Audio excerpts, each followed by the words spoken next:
Titingnan ko yung aking bangga at parang gusto ko nang pitasin yung isa.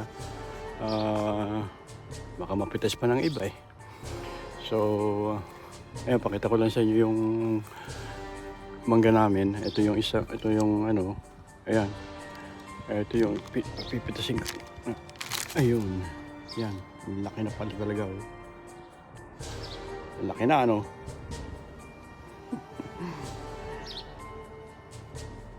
Okay na. Pwede pang yan eh, matigas eh oh. Pwede pang mga 1 linggo siguro, malaki na ito eh. Kaya lang, kuhanin ko na muna para maunahan pa tayo ng mga kaibigan natin dito sa North Hills. Pero ito yung mangga. Ayun oh. Nakuha ko na isa. Itong isang ito eh, by the way, ang ginawa ko dito, may nag-advise sa akin na balutan. Si Ate Meng, si Kuya Nit, si Paring Nitoy. Saka nakita ko rin sa YouTube. Ayan oh. Ang bunga niya dito ay 3. Nakita ba? Ayan, 3 yan na malalaki na rin.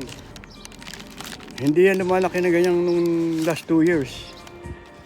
Etong last 2 years yan. Ganyan na lang kalaki yung wala pa yung hindi kasi binabalutan pa noon. So ngayon, malaking tulong talaga yung ito. Malaki talaga ang laki nito talaga. Kulang na lang ay alamang. So yun. Yan, nakuha ko na nga itong isa, pakita ko ulit sa inyo. Ito naman yung isa, malaki, mas malaki ito. Mas malaki ito. Ayan o. Mas malaki Ay, thank you Lord. So, talagang effective ang may supot na ilalagay sa bunga ng mangga. Ito, kahapon ko lang nilagyan ito dahil nalipad na yung balot nito eh. Supot na supot ito na. Supot yata ng pandesal to eh. Ayan oh. Ilan to ba? 4 yan. 4 yan oh.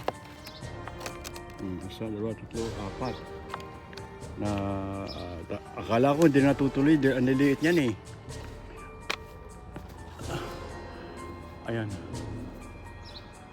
So yan, ito yung 4 yun.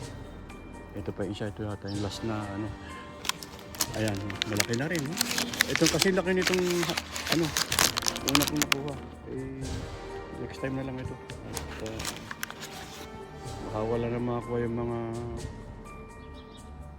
kapitbahay namin. Curious. Hopefully, huwag naman nilang kunin lahat. Dito sa isang side na ito, napapansin wala ng meron dito yan, dalawang tangkay. Ayan. Sa dito, saan ba yung isa? Eto, yan o. Sa dalawa na tangkay na kanito. Isang maraming bulaklak at saka bunga na rin. Nung tinignan ko mo isang araw nung nakakaran, wala na pati yung tangkay eh. Baka ako na may naging curious na tanggalin, kunin ang buong tangkay oh. Tingnan ito nung hindi pa nababalutan yan, mga bunga niya 1, 2, 3, 4, 5, 6, 7, 8, 9, 10, 11, 12, 13, 14, 15, 16, 17, 8. Siguro mga 20 ito. Ayun pa na hindi kasi nga nabalutan. So, ayun, nanlaglag siya. At, pero next year, alam ko na gagawin ko. Dito, alam ko na gagawin ko sa next year. Ayan o. Ito yung tinanggal ko eh. So, ayan, malaki ito, oh. Bagoong na lang at saka lamang kailangan. Ito siguro pag natapos mga na ano itong mga bunga, na harvest na lahat, puputulan ko itaas kasi ayoko naman tumaas yan sa tataas pa doon sa puno, sa bubungan namin. Hindi ko palalaki ng gusto dahil ano, mahirap, baka malaking puno ito eh. Alam ko malaking puno to dahil yung kapitbahay namin doon sa Bandarong, Pilipino rin. Yun na talaga maraming bunga. Pero hindi ganun itong kalaki.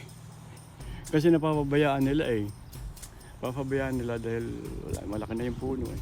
Hindi mo na kayang lagyan ng supot dahil mataas na eh. So, ayan. Meron dito tumutubong mangga dito. Marami naman. Meron talagang farm na puro mangga at ang mga nag-aalaga ng mga Pilipino rin o kaya Meksikano, kaya hindi pangkaraniwan na rin ng mangga dito sa yung mga gusto mag-alaga. Ayan.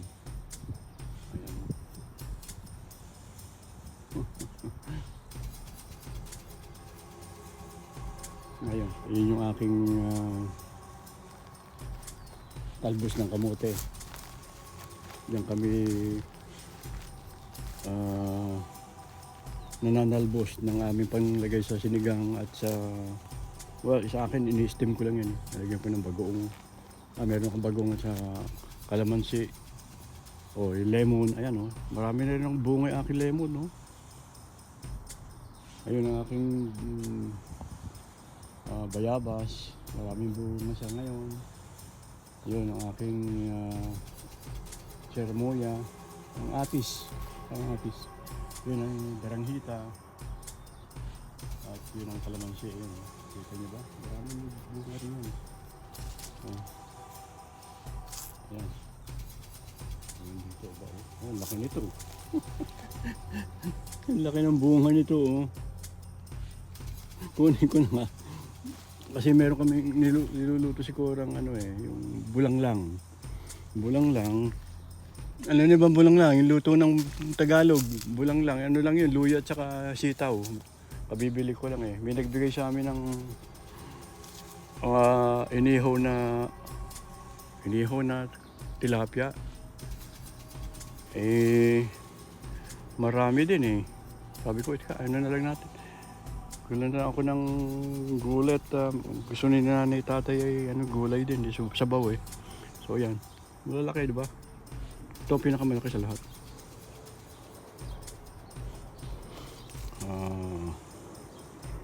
Ayan.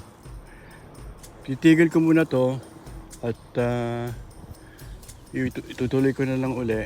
Balik ako sa ito. Meron lang kukunin sa loob ng bahay at meron tumatawag yata sa akin. Ayan, no? Ayan. Ito pa. Ako, thank you Lord. Talagang blessing ito sa amin. Hindi ka nabibili ng... Alam niyo ba na ang kalamansi, kayo naman mga taga nandito sa California, yung isang pack nito, malaman siguro mga 20 pieces. Mga $7.99 yun. Minsan inaabot pa ng $10 yata yung malaki-laking pack ng kalamansi. Kaya ko sa mga kababayan ko dito sa magtanim kayo ng kalamansi, malaking bagay din. O dyan sa atin din, parang hindi na kayo nanghihingi o nabili sa palengke. Meron kayong tanim dapat na ganito. Diba? Kasi libus ako na nga iba.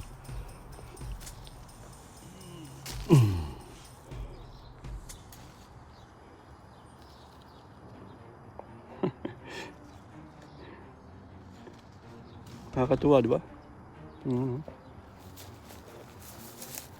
Mamaya babalikan ko ito. May kukunin lang ako ha. Ayan, kumuha lang ako ng at paggamit sa bahay. Sige, balik na uli ako mamaya. May tatawagan lang ako. Bye! Yan, tinuloy ko lang eh. Yung nga dun sa kalamansi ko. Ayan. Tapos itong talbos ng kamote. Mga 3 years na rin itong talbos na ito. Hindi na namin kinukuha yung bunga nito dahil sa talbos na lang kami ang alam ko, yung isang yon ubi yun eh. Yung itinanim ko doon, ito yung puti. Puting kamote. Yan o. Ang napakalaking pakinabang namin dito pag nagsisigong sikura. Ayan, doon kami kumukuha ng talbos. Ako naman, mahilig man ako mag-steam lang yan, laga. Tapos lagyan ko ng bagoong. Tapos may kalamansi yung bagoong mo. Ayos na yun. O yan. Ito ang aking mga pananim ulit. Ito magkasilaki itong dalawa. Ito pala yung pinakamalaki talaga. Yung isa. Ito. Ayan. Ito. Yan laki nito oh. Ito. Sensya na kayo ha. At na ano lang ako na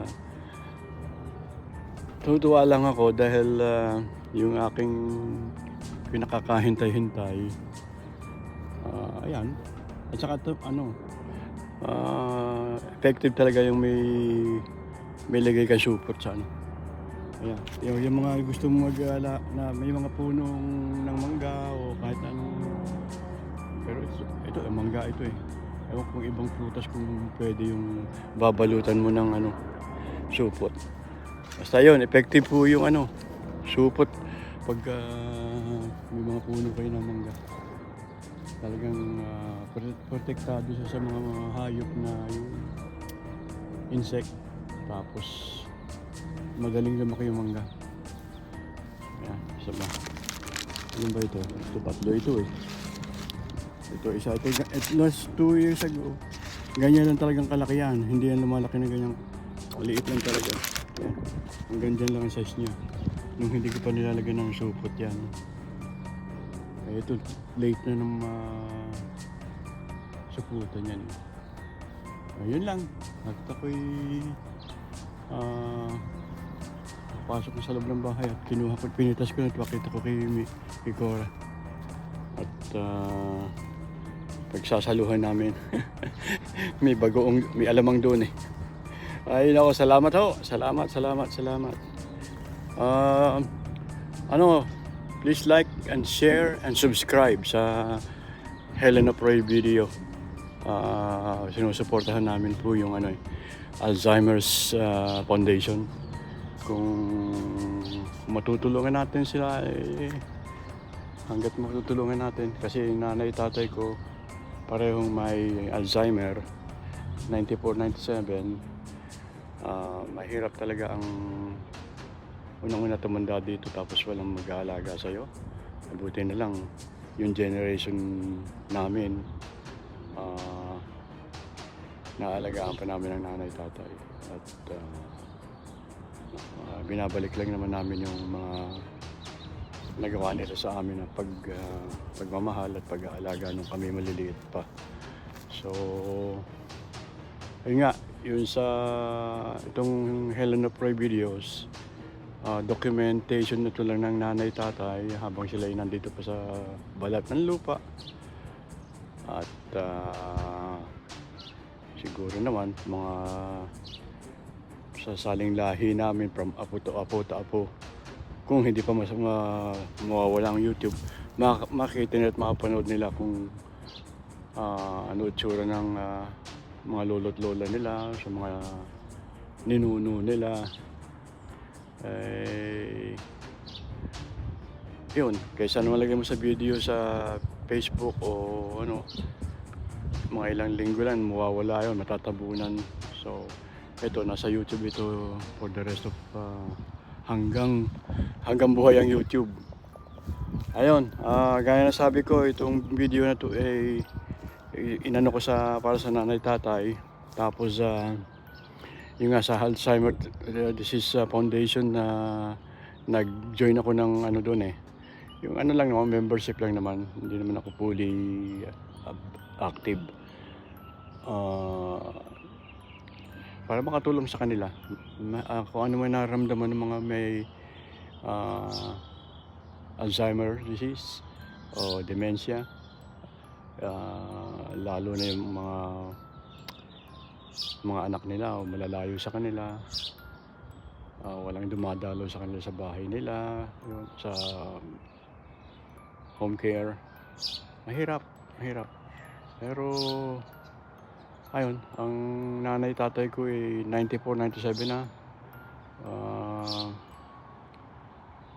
Talagang ano, nakita ko sa kanila yung gustong-gusto nilang ma-enjoy yung buhay nila sa Pilipinas, pero wala talaga, hindi na pwedeng ano eh, kasi masyadong mahina ng katawan nila para magbiyahe. So yun lang ang mahirap sa akin sa pag-aalaga sa mga nanay tatay, na tuwing umaga kahit anong oras yan magtatanong sa akin ng ano ba, ba't kami nandito, nasaan ba kami, anong lugar ito, nasa Calamba ba kami, o ba't kami narito. Yung mga tanong na gano'n, yun ang mahirap sagutin eh. Kasi nga ang sarap-sarap ng buhay nila doon sa Pilipinas. Meron silang bahay doon na naipagawa, malaking bahay din naman yun. At yun ang lagi nang tinatanong sa akin, sino nakatira doon sa bahay, sino nag-aalaga nung, kailan mo kami iuuwi? yun ang mahirap na parte na nag-aalaga sa sa mga nanay tatay. Other than that, okay lang naman. Talagang kailangan responsibilidad ko sila namin na alagaan sila. Yun lang po. Salamat po. At yun, magandang araw po sa inyo lahat. God bless you all. Bye.